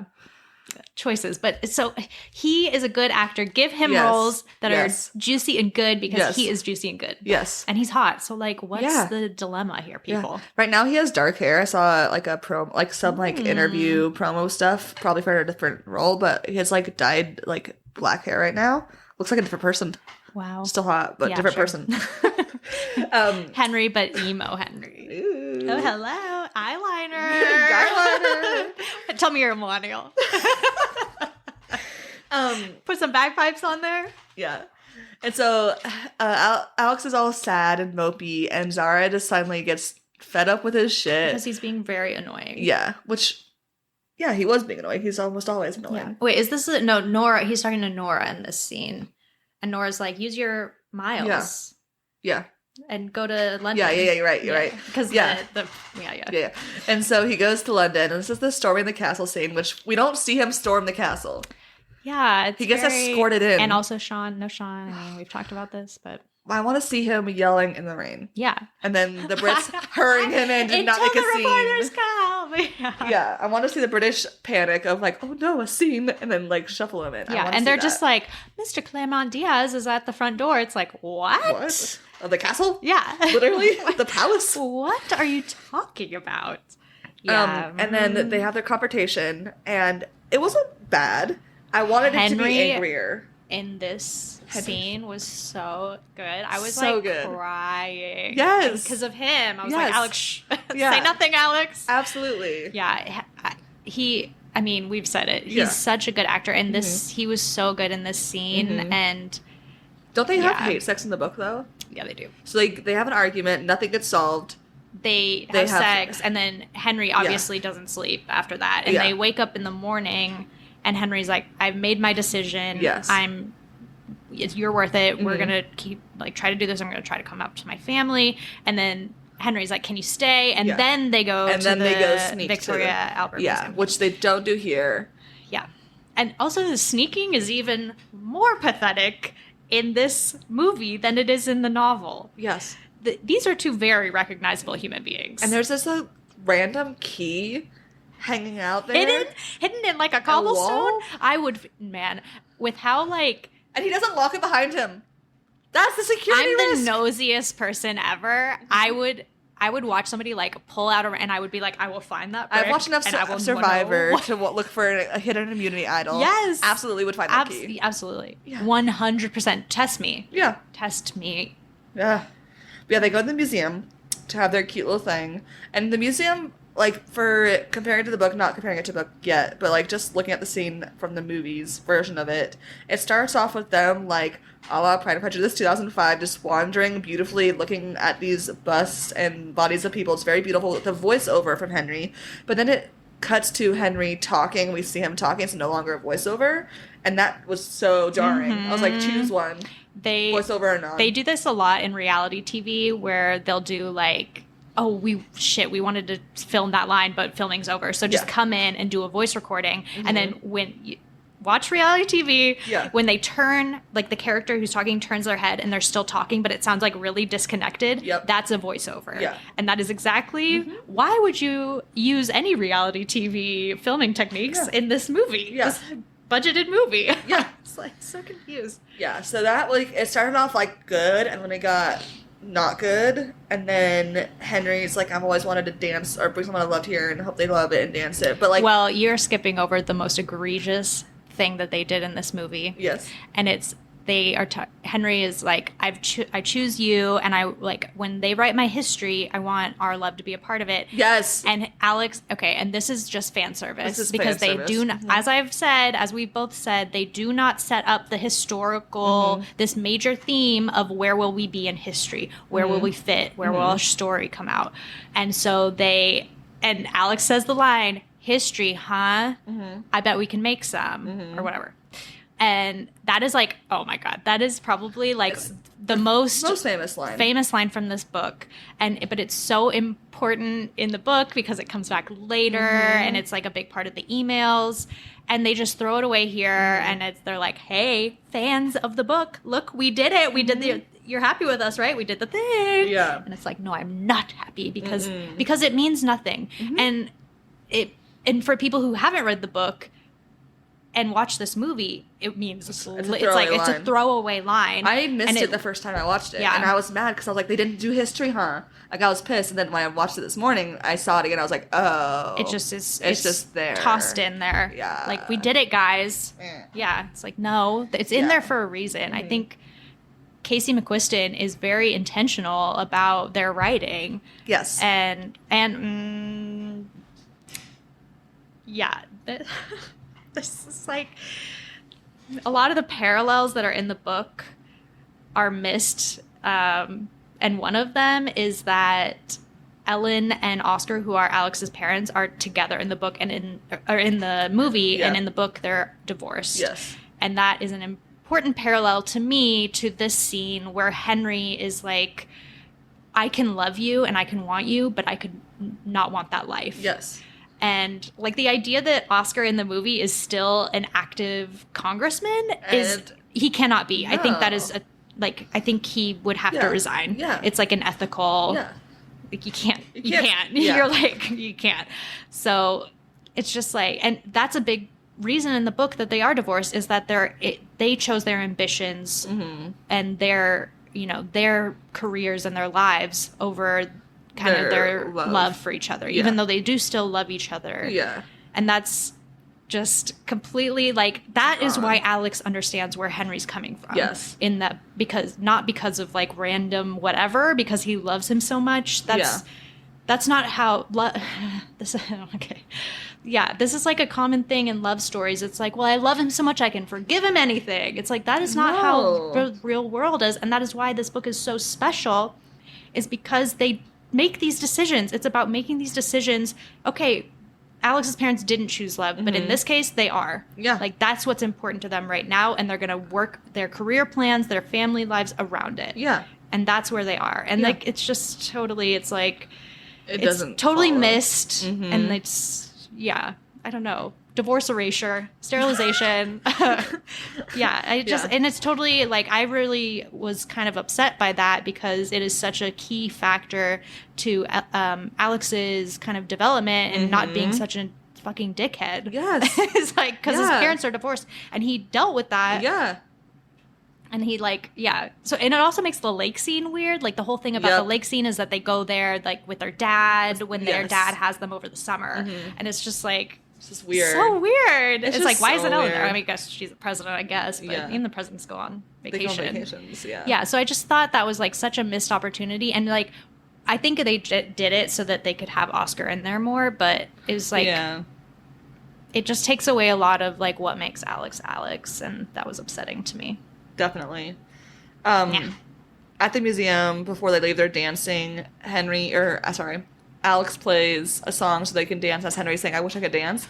It's supposed to be Your Song by Elton John. By Elton John. They passed an Elton John song for a remake of an Elvis song. I hate Elvis. I hate Elvis. Your face. You can see this. So I've upset. seen Marissa like very upset about people before. That was the most hatred I've seen on your face in years. I hate Elvis. I don't like his music. I don't like that he married a teenager.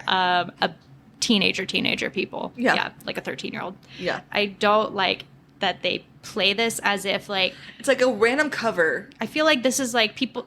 This is like equivalent with people who like... Yeah, it's a random cover because they can't afford. Yeah. But like this is... It's just like... Of all things, that's the song you choose. Like, what? I get if you can't get an Elton John song, although I think having a queer artist like Elton John means way more. They could have gone. And they have a Queen song. They had a Queen song. Yeah, they do the Don't Stop Me Now. Yeah. Great Queen song. Great, yeah. They could have afforded probably someone's cover of Elton John. Yeah. They could do that. And has to be a million of that. A million! Yeah. I'm sure Ed Sheeran's done it. Oh, yeah. Can I afford Ed Sheeran? I don't know. Probably not. Yeah, questionable. But, somebody lesser. Yeah. I'm sure another queer artist has covered an Elton John song. Ugh. Yeah, it's just like... I just wrote, look at my notes, right under the Should Be Your Song, I just wrote, hate the movie's choices. That's what I wrote. It's like... I wrote, Elvis? Question mark. Anyways, Alex goes back to Alex goes back to the United States, and we see, from Henry's point of view, Henry wakes up the next morning, and all hell is broken loose, that the emails have been leaked, and so they're on communication lockdown, and Sean tells Henry that, because Henry's like, I need to talk to Alex, and Sean's like, the U.S., the president's office is denying our calls. Like, it's in the book, it's the opposite way. Yeah. But I don't even know, this might be just a lie Sean told him, I'm not really sure, but they're like, we're taking your phones, no communication, but also they're not answering our calls. And so, hell is broken loose, and it's not as drastic as in the books, because we're like, what emails? The three emails about them being horny? Yeah. That's it. This is like, it. Oh, no. They've taken No all secrets. the guts. They've taken all the spine out of these important parts of the book. And it's not the Republicans who leaked it like it is in the book, which gives it way more gravitas. Right. And there's no betrayal impacting of the election and that. Yes. And it's just like some random jealous reporter who, again, is gay or is queer in some way and Latino. So it's just it's why not use the real world villains? And I wrote down, I was like, this has to be it has to be a ploy to broaden the audience in some way. But again, this is a queer romance. So your audience is who your audience is going to be. Exactly. You're not going to push off any Republicans that were now about watching Red, White, and Royal Blue. They are or they aren't. They would have shut it off by now. Or they're the kind of Republicans who don't vibe with that kind of stuff. Yeah. I don't know who those people are, but apparently they exist. The world's nuanced, apparently. Ugh. But this movie ain't. Not nuanced. No nuance. But this movie is not. Except for Henry's acting. Love him. Yeah. Saving grace. Yeah, so this is when Alex is being whiny again, and Zara is like, fuck it, I'm gonna call him, takes out, it's just like, finally, Zara. But first... Yes. Alex, before they are on communication lockdown with each other, and then randomly, Alex... So, in the book, they're on communication lockdown, they're not talking to the press, nobody's talking to the press, and then Alex goes to see Henry. Yes. That is the order of events, and then they figure all this out with Henry's family. They're ready. They have everything ready to go, and so they make statements at the same time, basically. Well, probably not the same exact time, but Yeah. In the movie, they have not communicated with each other at all. Alex has not talked to Henry or asked Henry about anything. He's like, hey, do we want to what do we want to do with this situation? Where we have several roads we can choose to go down. And Alex just makes a public statement. Yeah. Before him and Henry talk. And I was like, I wrote, this is so awkward. What if Henry had come out and been like, just kidding, it's all fake. Yeah. Awkward. Why would the continuity? That so doesn't make any sense. Because, it's not only him coming out without talking to Alex, but forcing Alex out and then talking about how they're in love, alluding to that they're boyfriends. I don't know if he says the boyfriend word.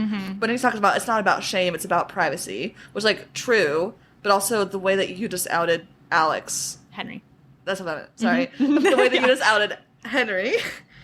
You took away his privacy. Right. Is this an editing error? Even they filmed you knew the truth, and... you knew that he wants to come out, let him come out. That's, a big point of this book. Yes. And this movie. Yeah. Is that...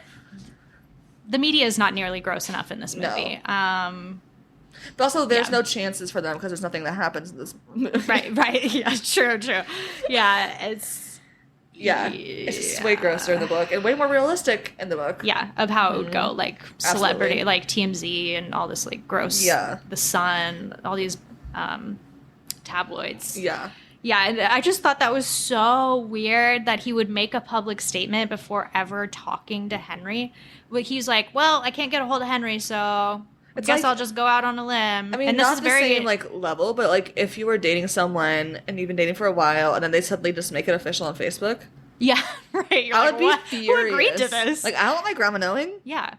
Yeah. That's the reason I have Facebook. Also, like, yeah, don't put any information about yourself on Facebook. No, but, like... That's where the old people are. I know, but, like, that's, like, the equivalent of it. Like, I mean, Absolutely. different levels, but, like, essentially. And I would be pissed. I'd be pissed. Absolutely. Yeah. Like, You have to talk over everything. yeah, with or when your partner. mom, like, when moms share And- pictures of their kids being engaged before their kids post them, it's Yeah. that same vibe. And Alex of the book is very, like, cognizant of that. And he's like, I can't do anything until I talk to Henry. Yeah. Like, Yeah. we are in a relationship. I am not, like, not like a one-sided No whatever. thought, Alex. Yeah. No thought movie, Alex. Yep. There we go. Yeah. Strikes again. Yes. But Zara saves the day, takes out her private phone. Because Alex is annoying her. Yes. Being gross. And she calls someone mysteriously on this private phone, and it's so funny, and it's so much like the book. And she's like threatening this mystery person to be like, if you don't get His Royal Highness on the phone and talk to these sad boys, I'm so over it. I swear you'll never see my naked body again. And suddenly Alex goes, huh? Like Scooby-Doo, like, what? Zara? Yeah. What? Yeah. we Yeah, get the I mean, phone but call. we don't. It's not But the we phone don't know call. Sean, so it's Yeah. like I don't care about him and Zara being Yeah. engaged. I'm like, who cares? Yeah. It's just convenient for this Or plot like in point. the book, it's like, oh, Yeah. wow, yeah. It's Yeah. just convenient. Yeah, it's convenient for the plot point. We do get the phone call. The phone call is fine, I guess. It's not as it could. Yeah, right. It's like every other scene that we love It's and wanted to almost see. there. It's almost there. But it's missing something. Yeah. Mm-hmm. And then it's just like, oh, and now movie magic. He is Yep. in London. He's in London, and I wrote down sexually playing patriotic songs. Yeah. Homoerotic Yeah. Yankee Doodle Dandy. And My Country Tis Thee / the Queen song. Yeah. God save the Queen, that one. Yeah. Just them hornily playing that. I'm like, do you guys not know other songs on the piano? they need the rights. Yeah. you Oh, know? right. The These movie are, was like copyright free, probably. Yeah. Oh, absolutely. They're old as shit. So that was funny, but also bad, but also cute, but It was also cute. bad. It was fine. It's I mean, fine. compared to the rest of this train wreck, True. it was fine. Yeah, and then they get called to go talk to the king, who we find out is Stephen Fry. Like, of all the old British men, Yeah. you had to put all your money towards him. I mean, he did a good job. Yeah, it was fine. Do you think they changed it from the queen to the king because Queen Elizabeth's death? I don't Was she know. alive when they That's were what- filming I don't know when this? they wrapped filming. But I think they changed it to a king just to avoid any conflict with the crown, I bet. Yeah, I bet. Yeah. But I was, like, interested. I was like, oh, grandpa? Yeah. Interesting. I do love that Philip is still a bland piece of toast. Oh my god. Excellent Philip casting. remains dry toast. Yep. Great job. But we don't really get. That's another problem. Is like it's side characters being so underwritten because we don't really get to hate Philip. I mean, he just has sort of a punchable face, Yes. so it's like, okay, you're Yeah. an asshole. Yeah. But like, we don't get the Wimbledon scene or an equivalent where we see that Philip is not only just a general dick, he's also like a racist and homophobic. Yeah, Yay. yeah, and we don't get like him trying to talk to, or like him doing those scenes where he talks to Henry about like his duty and blah blah blah. Yeah, we don't get any of that, so it's like, well, why do we hate Henry? I mean, he's kind of annoying, yeah, but it's like, no, he's like really detrimental and Yeah. like abusive to Henry. Yeah, it's just kind of Yeah. like he's unlikable for sure, and the actor who played him is like, I'm like, oh yeesh. Yeah, you're kind of just, you look unlikable. Yeah. But And then it's not B is like just you don't there. feel. Yeah, B is just a character that Which- exists. I find it ironic that Uma Thurman's character is like, you know that B in LGBTQ is isn't silent, and I'm like, yep, the other B in this movie, Beatrice, is silent. It's silent. She says like 3 things. It has no characterization. She wears the Taylor Swift dress. It's pretty cool. That's her whole. That is what Janessa remembers her for. Nothing else. Yeah. So like her whole storyline gets erased too. Yeah. She was and she's a so much recovering younger, addict, too. and yeah, she's younger than Henry, and Henry's supposed to be the younger one. Yeah. Yeah, But it's a mess. She's just sort of like, Henry, why aren't you happy all the time? Yeah. I was like, boo. Yeah. And then the mom is too MIA. involved in her charity work, it seems. Like, that's their excuse. Yeah. Which, like, I think is fine because, like, I would have rather them... That's a good excuse for her to be gone and out of the picture. But why wouldn't you beef up B in that case Yes. to be that, like, maternal figure? Yes, absolutely. Instead of just, like, this, like, flitting young girl. Yeah. It's Absolutely. Just, like, B is so just completely... She has no spine in this movie. Yeah. It's just totally a boring character. Yeah. And then King... Whatever his name is, the king. I don't know his name. Charles Edward... James. Pick one. Philip. Yeah. Sure. Yeah. I mean, Stephen Fry does a good job acting because he's a good actor. He's a good actor. But the, like, drama of the interaction is not high stakes enough. Like, he's like, this is, like, sketchy, and I don't think England will like it, dude, and I'd rather you not come out of the closet. Homosexual. Well, yeah. I cried laughing when I heard it. It's so bad. Yeah. But, like, that's it. And then Philip's there pouting, like, you can't do it. And then Henry goes, and then finally the people, like, a little worker comes in and is like, whisper. The king's like, 2 candles in the palace. I'm gonna go away. And you're like, wait, and what? don't look out any of the windows. And then he's like, wait, look, wow. What's going on outside? And then they go look, and Henry looks out there, starts tearing up, and he's like, I will no longer be the Prince of Shame. I cried. Yeah. That's the only time I cried in this movie. He's a good actor. He's such a good actor. Yeah, and it ruins it because Alex comes into frame, and then they hold hands and kiss, and I'm like, ooh. Boo, Alex. Yeah, boo. And then they walk outside, and they, like, all they do is, like, raise their hands. Wave. I was like, they do not wave. They just, wave. like, raise their arms. It's so awkward. And then smash cut. I was like, who directed this? No more directing for this person. Yeah. Ugh. If you listen to the book part of the first part, the book where we cover the book, you will know how important this, like, coming out scene is, where, like, people are strangers and the public are out to support them, and how that is, like, in direct opposition to in the book, the Queen, this time it would be the King, saying, like, oh, the British people will never accept a gay prince. And it's so important, and it's, like, so throwaway in the movie. It actually made me, like, really upset. Yeah. Because it's, like, and they don't cover it's, like, basically in the book, it's like a worldwide sensation. Like, there's, like, people have, like, in the US, because Alex is American, why would they not? Yeah. This movie acts like America is, like, totally chill with the gays. I know. It's like, no. Yeah, okay. Maybe in Austin. Let's see, like, why a white Republican would be an accurate villain. You know? Maybe in Austin. Maybe. But it's also in Texas. So, like, it'd be like, drive 2 hours and you're screwed. Yeah. But yeah, they could have, I agree, they could have made it, they should have made it a bigger deal. But also they could have easily done it like they did in the beginning, where they had smash cut of the press being like, oh, the prince and the president's son hate each other, and the footage. Yeah. They could have easily done that. Again, they could get stock footage of queer parades, of pride parades. Absolutely. That is cheap. And Photoshop some of the signs to say Henry and Alex. Yeah.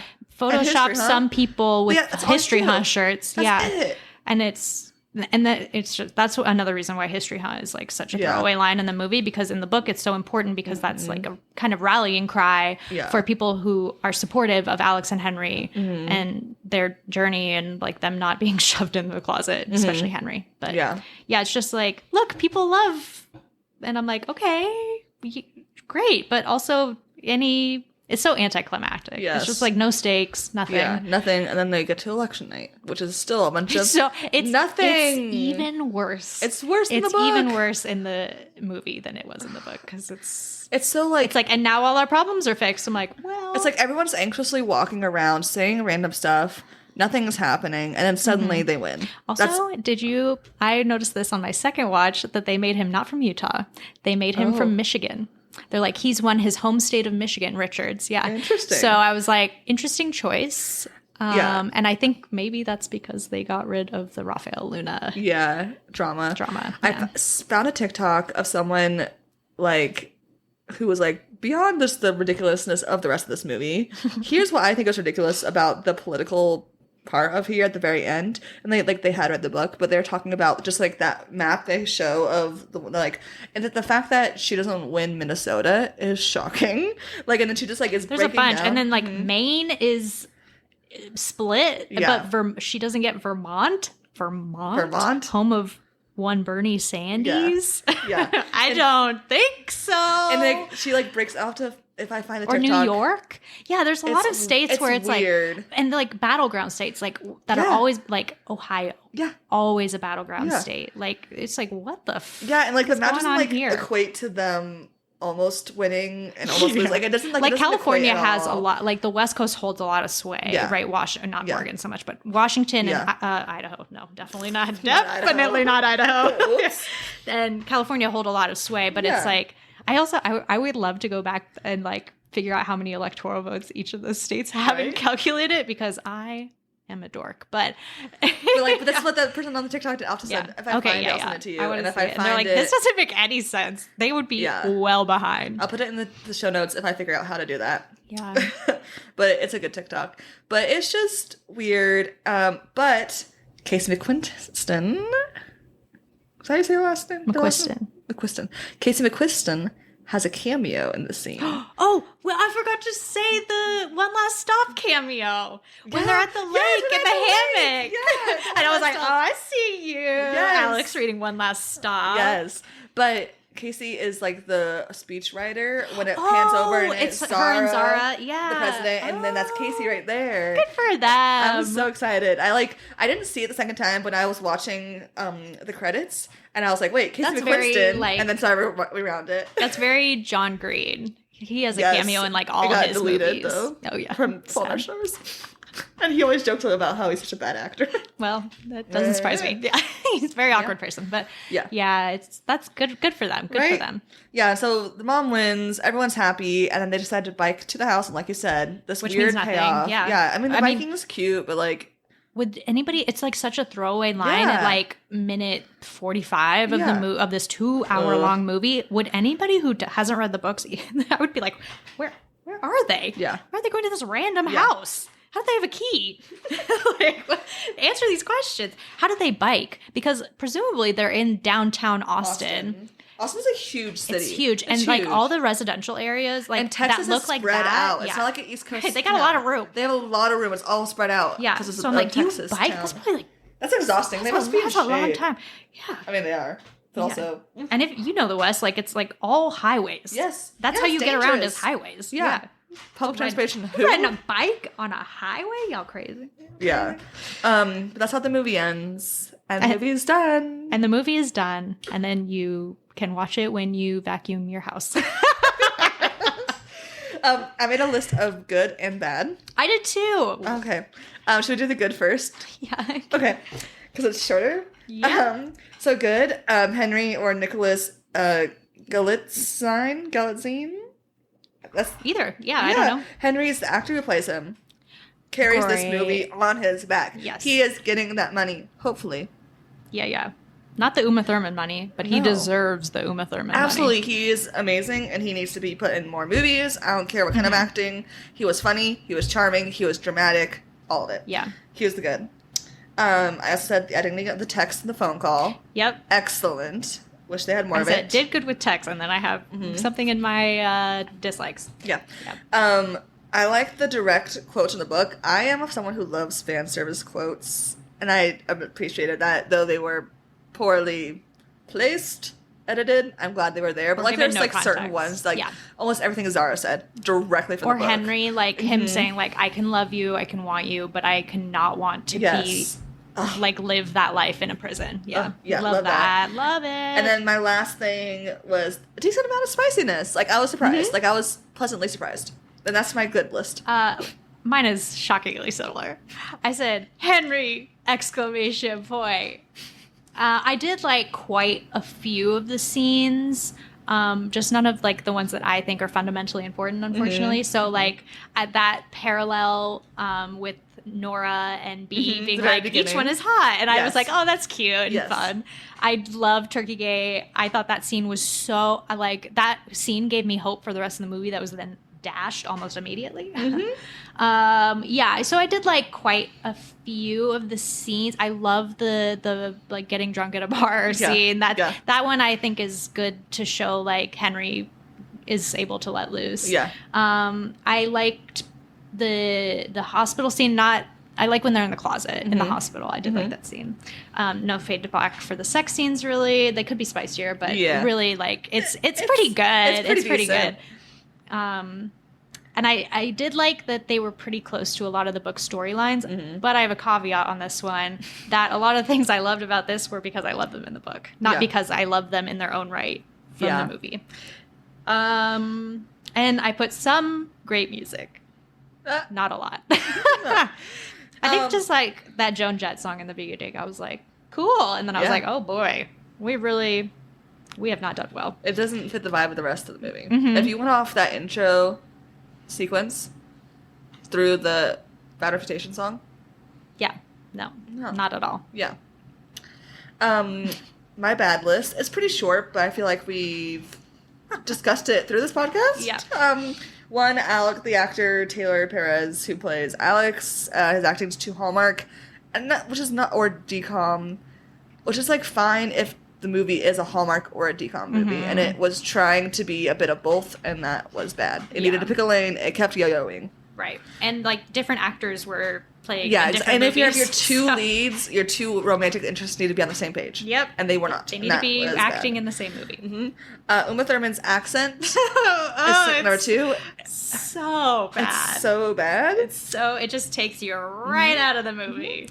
The lack of depth in the plot due to the edits. Apparently, the first cut of this was 3 hours.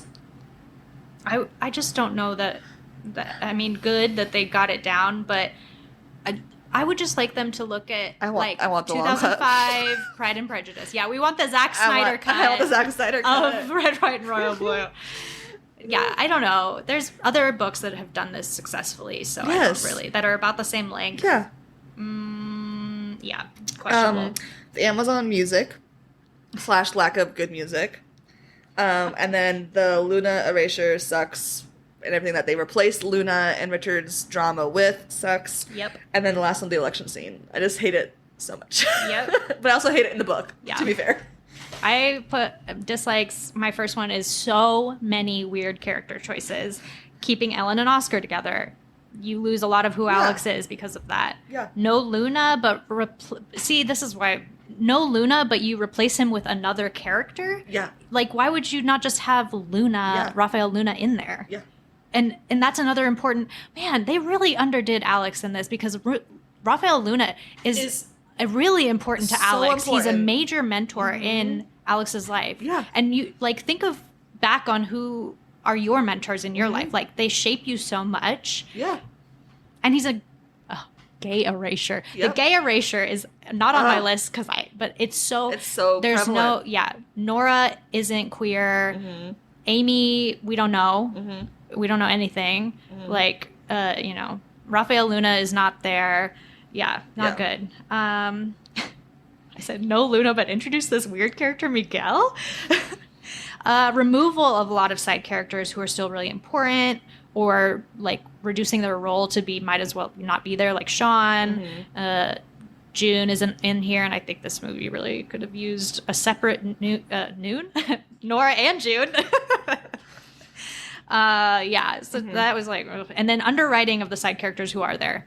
Like, if you're gonna reduce your side character cast, you better write them the hell up. So like, B is nothing. See, I called him Percy. The movie has ruined me. Pez is nothing. Yep. Nora is next to nothing. Zara is the only side character who gets any shine, really. Yeah. Did good with the text, but did fall off with the emails, like really bad. Lose a lot of the magic of the book in that way. The strange continuity errors that I talked about, like Alex making a public statement before talking to Henry, and then putting a Latino gay man as the villain instead of the real world villain, Yeah. of a Republican nominee for president. Villains to all, truly. Yep. Even themselves, turns out. Mm-hmm. Yeah. It's putting an Elvis song in there is also on my shit list. Even if it's a cover. It's just... I think you're right. I will watch it when I do chores or... Yeah. It's a background movie. Yeah. If I hadn't read the book, I keep thinking, I don't know if I would have liked it if I would have... I think if I had watched this as a teenager, not read the book, would have loved it. Well, and also, like, when we were teenagers, there was a lot of these kinds of movies. Mm-hmm. Like, anything with Amanda Bynes in it, anything with Hilary Duff in it. Yeah. Like, these movies were very prominent and very popular. Yeah. And now we just don't have them. And so I think they're trying to bridge that gap between it being a teen movie and it being, like, I don't know, like, for the youths. Yeah. I just... Yeah. It's just... They are trying to go right down the middle, and they really need to either take it really seriously or full camp. Yeah. And that is, I want either way. Yeah. Yeah. I think I probably will watch this again as a background thing. If I was a teenager who watched this without reading the book, I would have loved it. If I was a teenager who read the book and then watched the movie, I would have hated it. Yep. I think now I can appreciate some of it for what it is, but not much. Mm-hmm. I watched this, we both watched this twice, and the first time I think I was just so anxious that I was like, this is the worst thing. I just kept looking over at Isaac, and he just like kept looking at me like confused, like because he listened to the podcast, so he understood like the plot, like and like the depth of it because we went into it, and he's like, this is bad, and I was like, it's like and then. This is the question we have to ask. Oh, sure. The whole point of the podcast. The point of the podcast, sure. Is this a good adaptation? I think it is a close adaptation to the book in some ways. I do not think it is a good adaptation because it loses the magic that is Red, White, and Royal Blue, the book. When I think about other adaptations like the 2005 Pride and Prejudice or Bridgerton, the second season, of course. Actually, I did not like the second book of Bridgerton, so the second season is way better. I agree. But 2005 Pride and Prejudice, I think, it's beautiful and amazing, and it is a good adaptation and this just it keeps the magic basically, and this just cannot hold on to it. It's too much fan service, but in like weird ways. Not like not like giving us these well-written, dynamic characters who are so multifaceted and so deep. Really, like even Alex, who's like he's Alex. They take that away from us in the form of Alex. Yeah. So they give us like the kind of this one-sided where we love Henry and it's like, Alex, I want you to never see you on screen. Exactly. And I don't, that's a lot of writing. It's a lot of the directing and it's partially acting as well. Yeah. But like it takes a lot of people to make a movie and I do not think that they did the best that they could have done. Yeah. Yeah. I wanted it to be amazing and it was fine. It was fine. Yeah. It was fine. Yeah. I feel like if someone who had not read the book or watched the movie asked me, oh, is it a good adaptation? I would tell them no. Yeah. Someone who has read the book, I would go into more detail. And I forget where I read this when someone said it, this is essentially fan fiction of the book. Yeah, me. I said it on this podcast. No, I mean, I read it somewhere else. Well, I said it too, and I didn't read that, so it's unique. You are unique, one of a kind, never been done before. But absolutely. But I feel like that really, it's the adaptation is not good. But if it was fan fiction, it would be good. Right, I would read this fanfic. Oh yeah, because that's how fanfic is kind of like. People who write fan fiction are often not authors. No. So like. And often, unfortunately, they are. Yeah, well, yeah, that is a millennial trend that I'm glad is now past us, I think. No? Oh. There's so much Hermione fan fiction being published right now. Oh, God, and Raylo. Lots of Raylo. But anyways, despite that, I would say what have we done to society? Despite that, I'd say this is not a good adaptation. Read the book first. Purely read the book, maybe only. Yeah, read the book first and read the book only, and then listen to the podcast. But I really cannot. If you in any way like reading or like romance or like human beings, read the book. Read the book because it is so good. So I good. cannot recommend it more. I was just this book. It's like I've seen a lot of things where it's like this book like literally saved my life. Yeah, like they've read it like every month in 2020 or something. So it's like it's perfect escapism. It is. It's really no notes to the book. Lots of notes to the movie. Lots of notes to the movie. But yeah. Ugh, pass. All right. Well, I think we said all we needed to say about the movie. Yeah. If you think we're wrong, follow me on Instagram and tell me, and then make your friends follow me on Instagram. Yeah, don't tell me anything, though. You can't follow me anywhere. All my accounts are private. Marissa's a ghost, like I said in the last podcast. Yeah, so don't forget to follow on Instagram at Read the Book First Podcast. And then rate and subscribe and all that on the Spotify's and stuff. I just want everybody to know that Janessa does all the artwork on her Instagram. Like she draws it all on her iPad. I see her doing it when we watch whatever show we're watching on Sundays. It's my like little side project within the side project I created for myself. So I like to give myself homework. Sure. Yeah, it's the millennial. It's the gifted kid in us, you know? Yes, yeah. All right. Until next time, read the book first.